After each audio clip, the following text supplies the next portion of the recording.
Hey guys, in today's video, we're going to tell an absolutely incredible and breathtaking story. Amara Winslow had a near-death experience that completely changed her life.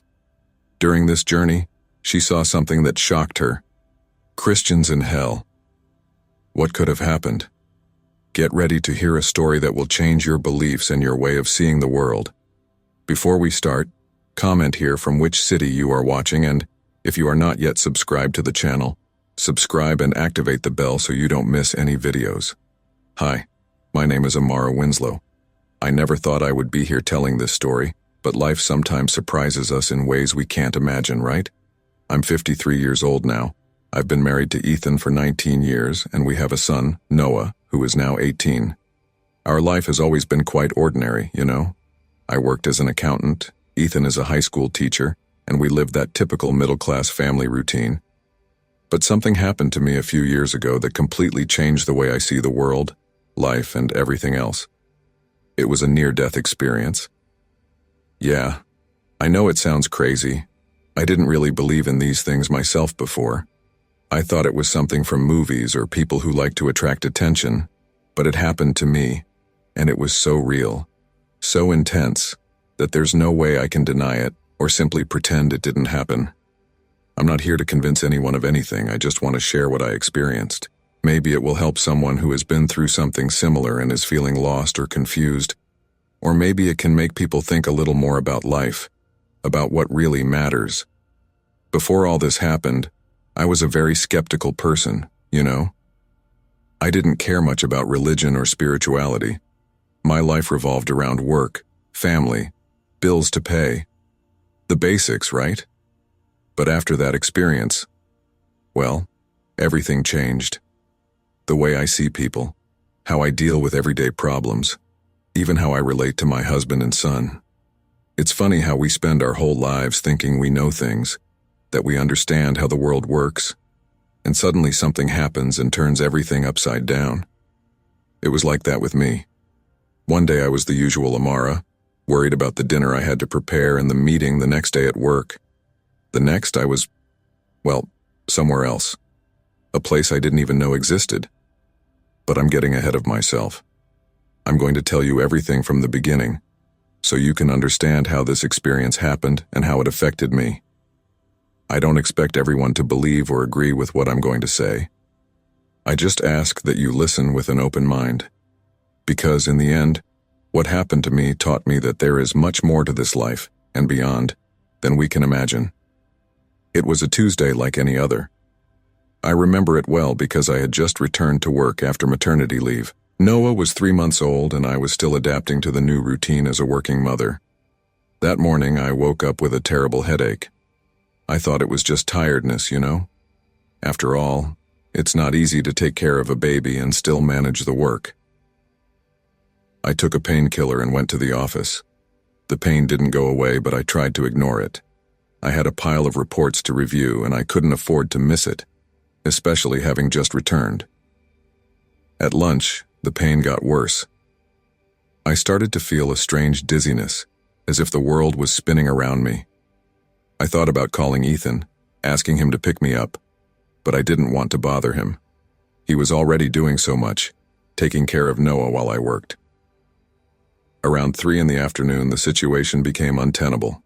The pain was so intense that I could barely keep my eyes open. I decided it was time to go home. I asked my coworker, Sarah, to give me a ride. On the way, I started to feel a strange tingling in my left arm. My heart raced and I had a bad feeling. Arriving home, I could barely climb the stairs of the building. Ethan was in the room with Noah when I entered. He was scared when he saw me. He said later that I was pale as a ghost. I tried to explain what I was feeling, but the words didn't come out right.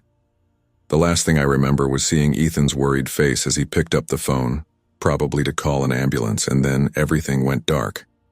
When I woke up, the feeling was very strange. I could see my body lying on the living room floor. Ethan was kneeling next to me, crying and screaming my name. Noah was in his crib, crying too, probably scared by all the commotion. But I was floating above it all. It was like I was watching a scene from a movie, you know? At first I was panicked. I thought, oh my God, did I die? I tried to talk to Ethan, tell him I was there, that I was okay, but he couldn't hear me. I tried to touch him, Noah, but my hands passed through them as if I were made of air. It was the scariest and most frustrating feeling I have ever felt in my life. I could hear the ambulance sirens approaching. I wanted so much to be able to tell Ethan that everything would be okay, that he didn't need to cry. But I was stuck in that state, unable to do anything but watch. As I watched the scene in my living room, something strange began to happen. The environment around me began to become blurry, as if it was dissolving. For a moment I panicked. What was happening? Was I going to disappear? But then, I felt an inexplicable calm wash over me. It was like someone was hugging me, telling me everything would be okay. And suddenly I wasn't in my house anymore. I was in a different place. I don't know how to describe it exactly. It was like I was floating in an infinite space, but at the same time, it wasn't scary. I looked around me and saw a light. It was like nothing I had ever seen before. It was bright but didn't hurt the eyes. It was warm and welcoming. I felt an irresistible urge to go towards her. As I moved, or rather as my consciousness moved because I no longer had a physical body, I began to hear voices. They were soft, melodious voices. I couldn't understand what they were saying, but somehow I knew they were words of comfort and welcome. As I got closer to the light, I started to see shapes. They were like shadows at first, but they became clearer. And then, I saw them. My grandparents, who had passed away years ago. My Uncle Mike, who died when I was a teenager. Even my childhood dog, Rex, was there. Everyone seemed so happy, so at peace. They smiled at me, called me. My grandmother approached. She looked exactly as I remembered her, but at the same time younger, more radiant. She reached out to me and said, "Amara, my dear, it's good to see you, but it's not your time yet." I was confused. What do you mean it wasn't my time? Had I not died? Isn't that what happened when we died? Did we go into the light and meet our loved ones? My grandmother, as if reading my thoughts, smiled gently and said, "You are in a place between worlds, dear. Your journey is not yet over on earth. You have much to do, much to learn and teach." I wanted to stay. The feeling of peace and love in that place was indescribable. But then I remembered Ethan, Noah. My heart sank thinking about them. My grandmother nodded, understanding. "See," she said, "your love for them is stronger than anything. That's why you need to come back. But first, there's something you need to see and understand." At that moment, I felt like I was being pulled. It wasn't a bad feeling, but it was intense. The scenery around me changed again. The light grew brighter, almost blinding. And then, I found myself faced with something that I will never be able to adequately describe in human words. The light intensified so much that for a moment I thought I was going to disintegrate. But I didn't feel scared. It was a feeling of belonging, as if I was returning home after a long trip. And then, in the midst of that light, I saw a shape materialize. It wasn't a person, not like we imagine. It was more like a presence. Impossible to describe in human terms, you know? It was as if all the love in the universe, all the compassion, all the wisdom were concentrated there. I knew deep down in my being that I was before God. There were no words, not in the way we normally talk. It was more like an exchange of thoughts, of feelings. I could feel the unconditional love emanating from this presence. A love so great, so pure, that it hurt. Tears were streaming down my face, or what I thought was my face in that state, but they were tears of joy, of relief. At that moment, all the doubts I had ever had in my life, all the fears, all the insecurities, everything disappeared. I understood that everything was part of a bigger plan. Every challenge, every difficult moment, every joy, everything had a purpose. I felt as if God was showing me my entire life, from the moment I was born until that moment. I saw moments that I had forgotten. I understood why certain things happened. It was as if I could suddenly see the fabric of my existence, each thread woven together perfectly. And then I received a clear message. It's not your time yet, Amara. You have a mission to complete. I was confused. What mission? I was just an ordinary accountant, a mother, a wife. What could I do that was so important? The answer came not in words, but in feelings. I understood that my mission was simply to love. Loving my family, my friends, even strangers. Spread kindness and compassion in the world. It seems simple, right? But in that moment I understood how powerful and important this was. I also understood that each person has their own journey, their own path. It's not up to us to judge the path of others, because we don't know what they are facing or learning. Before I could fully process all of this, I felt like I was being guided somewhere else. The divine presence began to dissipate, but the feeling of love remained. It was as if I had been filled with him, as if every cell of my being was vibrating with this loving energy. As I was taken away, I had one last vision. I saw Ethan and Noah. I saw the future that awaited us together. I saw the challenges we would face, but I also saw the joy, the love, the growth, and I knew with absolute certainty that I needed to return to them. The light began to dim, and I found myself being taken to another place. I didn't know what awaited me, but I carried with me the certainty of divine love and the importance of my journey on earth. After the encounter with the divine presence, I was gently guided to another place. It was as if I were floating, without any effort, just being carried by an invisible current of pure energy. Suddenly, I found myself in a place of indescribable beauty. Imagine the most beautiful place you have ever seen on earth and multiply it by 1,000. Still, it wouldn't come close to what I saw. The sky was a blue I had never seen before. It wasn't just blue, it was as if every shade of blue in existence was blended together perfectly. And there was a golden light permeating everything, giving a feeling of warmth and welcome. The ground beneath my feet, although I didn't actually have feet at that moment, was covered in vibrant green grass. Every blade of grass seemed alive, pulsing with energy. Flowers of every color imaginable sprouted everywhere. Some I recognized, others completely new to me. In the distance I saw majestic mountains, their slopes covered with trees that seemed to touch the sky. Cascades of crystal clear water flowed down from these mountains, forming rivers and lakes of a purity that made the cleanest water on earth seem murky in comparison. And the most incredible thing, I could feel it all. Not just see, but feel. The scent of flowers, the gentle breeze, the vibrant energy of every living being around me. It was as if all my senses were magnified 1,000 times. As I took in all this beauty, I realized I wasn't alone. There were other souls, I think is the best word to describe it. They didn't have physical bodies as we know them, but I could see their essences. They were like lights, each one unique in its color and intensity. These souls moved with indescribable grace. Some floated, others seemed to walk, but all emanated a peace and joy that was almost palpable. Some came up to me, greeting me without words, but with a love and acceptance that left me emotional. One of these souls approached closer. I can't explain how, but I recognized that he was my paternal grandfather, who passed away before I was even born. He communicated with me not through words but through thoughts and feelings.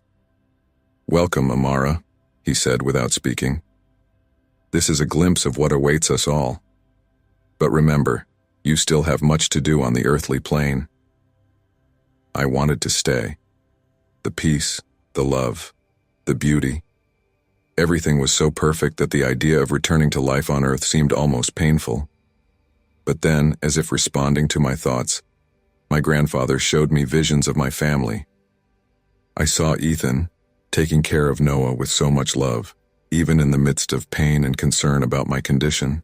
I saw Noah growing up, his first steps, his first words. I saw moments of joy and challenges that were yet to come, and I understood that my journey on earth was not yet over. As I gazed at these views, I noticed something extraordinary about this paradisiacal place. Time seemed to not exist in the same way as it does on earth. It was as if past, present, and future coexisted harmoniously. I could see events that had already happened, and others that were yet to come, all at the same time. There were structures in this place too, but not like the ones we know. They were like palaces made of light, with impossible geometric shapes that defied the laws of physics I knew. Some of these structures floated in the air, others seemed to merge with the landscape in an organic and natural way. The music was something indescribable. It didn't come from any specific place, but it was everywhere. It was as if every atom in that place vibrated in a perfect symphony. The notes intertwined in a way that no earthly composer could ever replicate. As I took it all in, I felt a deep sense of gratitude. Gratitude for being there, for being able to experience something so extraordinary. But also gratitude for the life I had on earth, for the people I loved, for the experiences that still awaited me. My grandfather, sensing my feelings, sent me one last message. Take the memory of this place with you, Amara. In difficult times, remember the peace you felt here, and know that one day when your earthly journey truly ends, we will be here waiting for you. With those words, I felt it was time to leave. The vision of paradise began to slowly dissipate, like a waking dream, but the feeling of peace, love, and belonging stayed with me. I knew that no matter what I faced from then on, I would carry the memory of this place with me forever. As soon as the vision of paradise dissipated, I felt a drastic change in the environment around me. The welcoming light and sense of peace were replaced by an oppressive darkness. The air, if I can call it that, became heavy, almost suffocating. Confused and a little scared, I wondered what was going on. It was then that I heard a voice, not in my ears but in my mind. There is more to see and understand, Amara. It's not all flowers and light. You have to know both sides to truly understand. I recognized the voice as that of the angelic being who was guiding me on this journey. Even without seeing him, his presence calmed me a little. Little by little, my eyes, or whatever I was using to see in that state, became accustomed to the darkness, and I began to make out shapes around me. The scenery that unfolded was breathtaking, but not in a good way. It was a desolate place, deeply sad. The ground was arid, cracked, as if it hadn't seen water in millennia. The sky, if I can call it that, was a dark gray, almost black, with heavy clouds that seemed ready to collapse at any moment. But the most disturbing thing was the sounds. Screams, laments, cries of despair echoed everywhere. It was as if all the pain and suffering in the world were concentrated there. My heart sank when I heard that. I began to see figures moving in the dim light. They were souls, just like the ones I saw in paradise, but so different. While the souls in paradise were luminous and radiant, these were opaque, some almost transparent. Their movements were slow, drawn out, as if they were carrying an immense weight. I approached one of these souls, driven by a curiosity that I couldn't explain. As I got closer, I could hear his thoughts. It was a whirlwind of regret, anger, sadness, and most of all, loneliness. To my surprise, I recognized that soul. He was a man I knew from my hometown, someone who always seemed like a model citizen, always at church, always donating to charity. I was shocked to see him there. As if reading my thoughts, the angelic being explained, "Appearances can be deceiving, Amara. This man lived a life of lies. His generosity was just a facade to hide his true actions. He harmed many people in life, always putting his interests above of others." I was disturbed by this revelation. How could someone who looked so good be in a place like this? The angel continued, "What determines a soul's destiny is not his outward actions, but the intention behind them. This man never truly repented of his mistakes. His pride prevented him from seeking redemption." We continued our journey through that dark place. I saw more souls, heard more stories. Some were from people I knew, others were complete strangers to me. But they all shared something in common, a deep regret and a feeling that it was too late to change. What impressed me most was realizing that many of those souls were not there because they had committed horrendous crimes or acts of extreme evil. Many were there for things that might seem small: constant lies, lack of empathy, excessive selfishness. It was as if the accumulation of small failures throughout a life had a much greater weight than we imagine. At one point, I saw a soul that seemed to be trying to climb a steep mountain. Every time I got close to the top, I slipped and fell back to the start. The angel explained, "This is the soul of someone who has always put her pride above all else. Now she is trapped in a never-ending cycle of trying to prove herself and never succeeding." This vision made me reflect on how many times in my own life I had acted out of pride, how many times I had refused to apologize or admit a mistake for fear of appearing weak. As we continued, I realized something important. This place, as terrible as it was not eternal for most of the souls there. Many were in a learning process, understanding their mistakes. It was painful, yes, but there was hope. The angel confirmed my thoughts. "This is not a place of eternal punishment, Amara. It is a place of reflection, of confronting one's faults. Some souls stay here for a long time, others for less, but everyone has the opportunity to learn and evolve." Before we left that dark place, I had one last vision that left a deep impression on me. I saw a brilliant soul, almost as luminous as those I saw in paradise, walking among the suffering souls. She stood next to each one, offering comfort and guidance. The angel explained, "These are evolved souls who choose to come here to help. They understand that we are all part of a whole, and that the evolution of one soul benefits us all."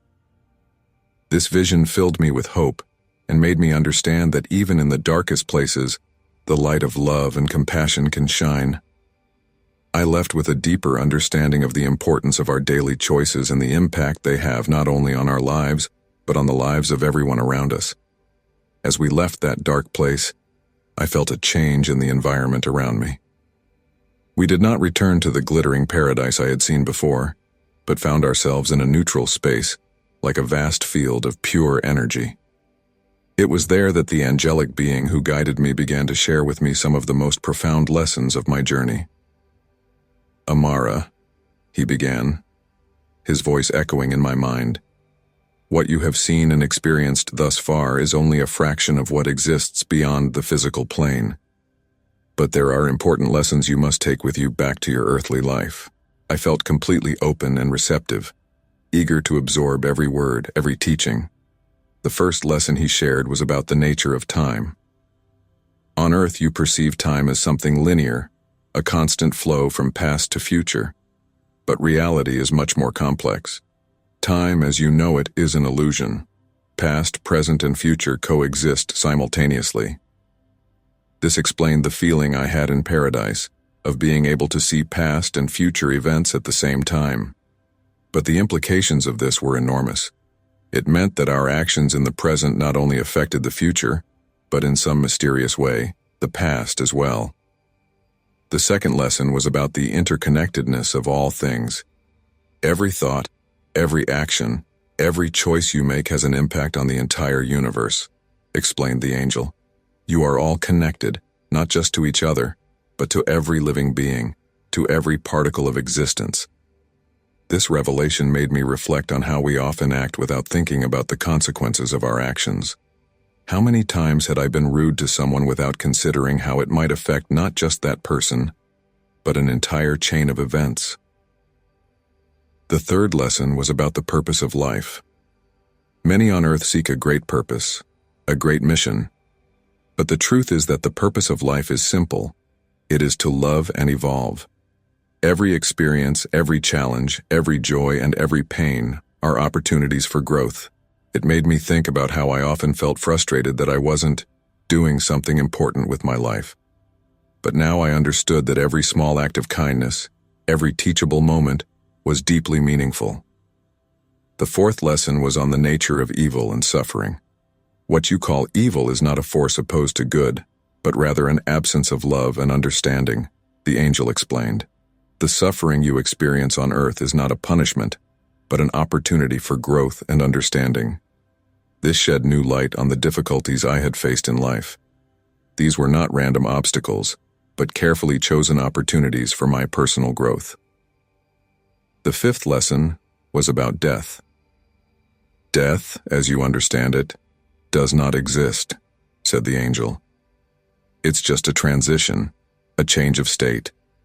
Consciousness continues, evolves, grows. There is nothing to fear. This revelation brought a deep peace to my being.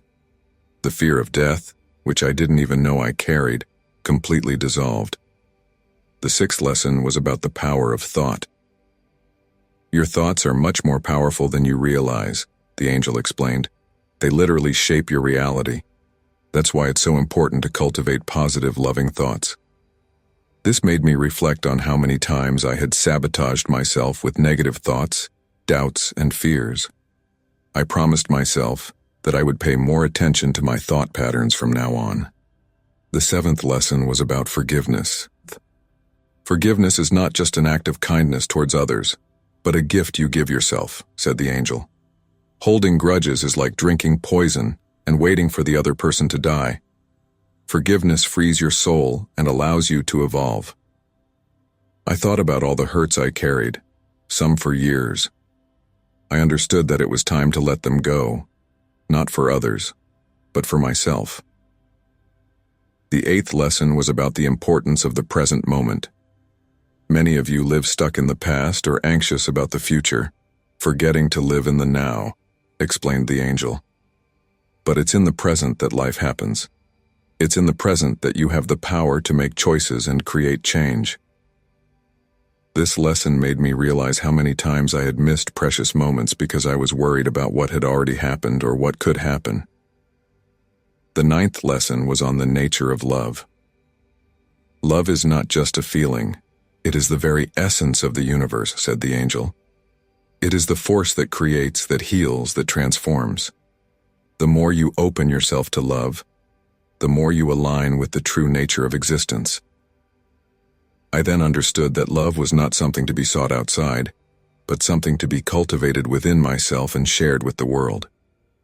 The 10th and final lesson was about the purpose of my experiment. You were chosen to have this experience not only for your own growth, Amara, but to share these lessons with others, the angel explained. Your mission is to live these truths and, through your example, inspire others to do the same. I felt the weight and honor of this responsibility. I knew my life would never be the same after that. As the angel finished sharing these lessons, I felt a deep sense of gratitude. Every word, every teaching, had touched my soul in a way that I knew would transform me forever. I was ready to go back and live my life with a new purpose, a new understanding. After receiving all those profound lessons, I felt a subtle change in the environment around me. The energy began to intensify, and I had the feeling that my journey beyond was coming to an end. The angelic being who guided me confirmed my thoughts. Amara, the time has come for you to return to your physical body. Remember, what you have experienced here is only a fraction of what exists beyond the veil of physical existence. Many of the specific memories of this journey will fade when you awaken, but the essence of what you learned will remain with you. I felt torn. On the one hand, I longed to go back, to hug my son, to kiss my husband. On the other, a part of me wanted to stay, to continue exploring this incredible realm. The angel, noticing my hesitation, said gently, "Don't worry. One day when your earthly journey truly comes to an end, you will return here. But now, your mission is to live fully, apply what you have learned, and help others awaken to these truths." With those words, I felt a force pulling me back. It was like I was being sucked into a tunnel of light. The sensations were intense, not painful, but overwhelming. Colors, sounds, and feelings passed through me at incredible speed. Suddenly, I felt a shock. It was as if I had been plunged into ice water. My lungs burned as I took a deep breath and my eyes shot open. I was back in my body. The first thing I saw was Ethan's face, covered in tears, but with a smile of relief. Around me, I realized I was in a hospital bed. There were doctors and nurses moving quickly, checking monitors and talking in excited voices. "She's back. It's a miracle," I heard someone say. I tried to speak, but my throat was dry and sore. Ethan took my hand, squeezing it gently. "Calm down, love. Don't try to talk right now. You're okay, it's okay," he said, his voice cracking with emotion. Little by little, I became aware of my body. I was in pain, I was weak, but I was alive. And more than that, I felt deeply transformed. The doctors later explained to me that I had suffered a brain hemorrhage. I was in a coma for 3 days, and they were afraid that I wouldn't survive, or that, if I did survive, I would have serious consequences. My quick and complete recovery was something they could not explain medically. In the days that followed, as I recovered in the hospital, I tried to process everything that had happened. As the angel had said, many of the specific details of my experience became hazy, like a dream that fades upon awakening. But the essence, the lessons, the feelings, all of it remained vivid within me. When I was finally able to return home, it was like I was seeing the world with new eyes. Every color seemed more vibrant, every sound clearer. I found myself stopping to admire simple things that previously went unnoticed: the smile of a stranger on the street, the birdsong in the morning, the smell of freshly cut grass. My relationship with Ethan and Noah also changed. I loved them deeply before, but now that love had a new dimension. Every moment with them became precious, an opportunity to express gratitude and affection. At work, my colleagues noticed the change. I was more patient, more understanding. Problems that had previously stressed me out now seemed small in light of the greater perspective I had gained. I began meditating regularly, seeking to reconnect with that sense of peace and unity I experienced during my journey. I also began to study different philosophies and spiritual traditions, trying to better understand what I had experienced. But the most significant change was internal. I felt at peace with myself in a way I had never felt before. The fear of death, which I didn't even know I carried, had completely disappeared. I knew now that death was not the end, but just a transition. As days turned into weeks and weeks turned into months, I found myself faced with the challenge of integrating my extraordinary experience with everyday life. It wasn't always easy. Sometimes I found myself falling into old patterns of thinking and behavior. But each time it happened, I remembered the lessons I had learned and made a conscious effort to realign with them. One thing became clear to me: I couldn't keep this experience to myself. I felt a strong need to share what I had learned, to help others see life from a broader perspective. It wasn't about preaching or trying to convert anyone, but about living the truths I had discovered and, through my example, inspiring others to seek their own understanding.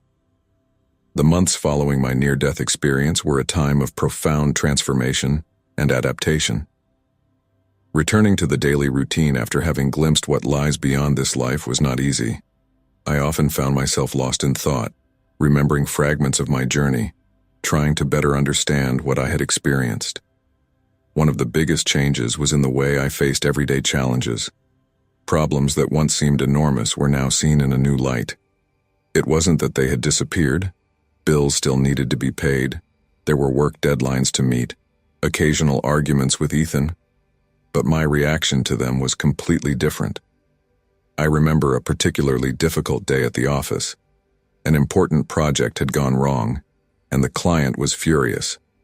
Before, I would have panicked, probably cried in the bathroom, and stayed up all night worrying. But that day I took a deep breath and remembered what I had learned. I realized that on the grand scale of things, this problem was temporary and that there was a lesson to be learned there. I spoke calmly with my team, we took responsibility for the error, and together we found a solution. The client was impressed with our honesty and professionalism. In the end, we not only solved the problem, we strengthened our relationship with it. At home, my relationship with Ethan and Noah also underwent significant changes. I was more present, more patient. The little irritations of everyday life, toys scattered around the house, the sink full of dirty dishes, no longer bothered me like they used to. Instead, I saw every moment as an opportunity to express love and gratitude.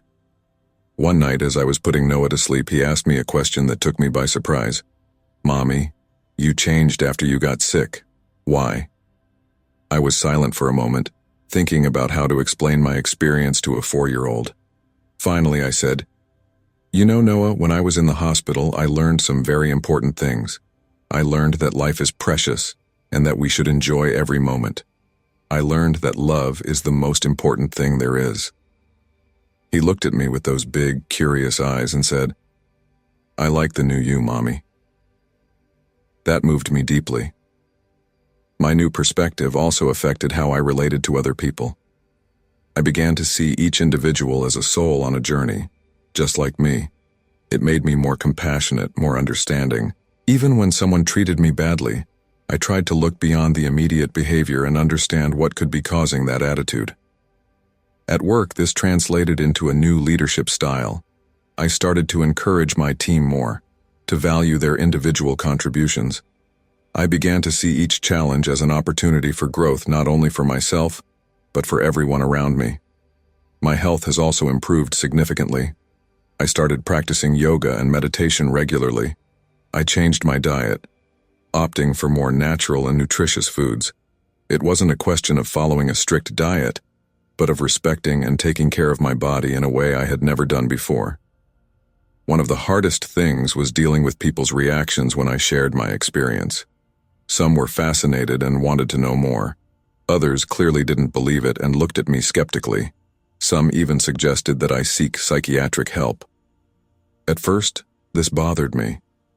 I wanted everyone to understand, for everyone to see the world the way I had come to see it. But over time, I understood that each person has their own path, their own time to awaken to these truths.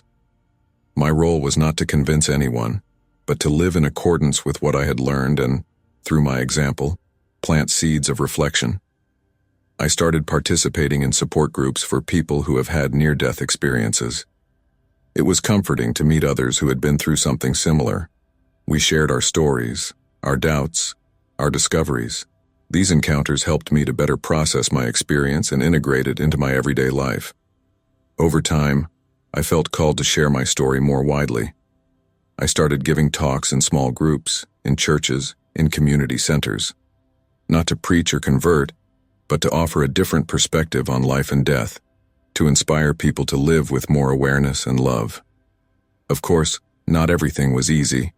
There were days when I felt discouraged, when the worries of the world seemed to pull me back into old patterns of thinking. But in those moments, I remembered the feeling of peace and love I experienced during my journey. It gave me strength to continue, to realign myself with the truths I had discovered. One of the most important lessons I learned was about the power of the present moment. Before, I lived a lot in the past, dwelling on mistakes and regrets, or in the future, anxious about what could happen. Now, I strived to be fully present in each moment. This completely transformed my life experience. Every meal became an opportunity to practice gratitude and mindfulness. Every conversation, a chance to really listen and connect with another.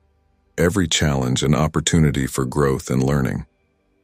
As the years passed, I felt like I was fulfilling the mission given to me during my experience. Not in a grand or spectacular way, but in the small moments of everyday life. In the way he treated people, in the way he faced challenges, in the love he expressed every day. And so, day after day, I continued my journey, grateful for every moment, every experience, every opportunity to grow and love. I knew I still had a lot to learn, a lot to evolve.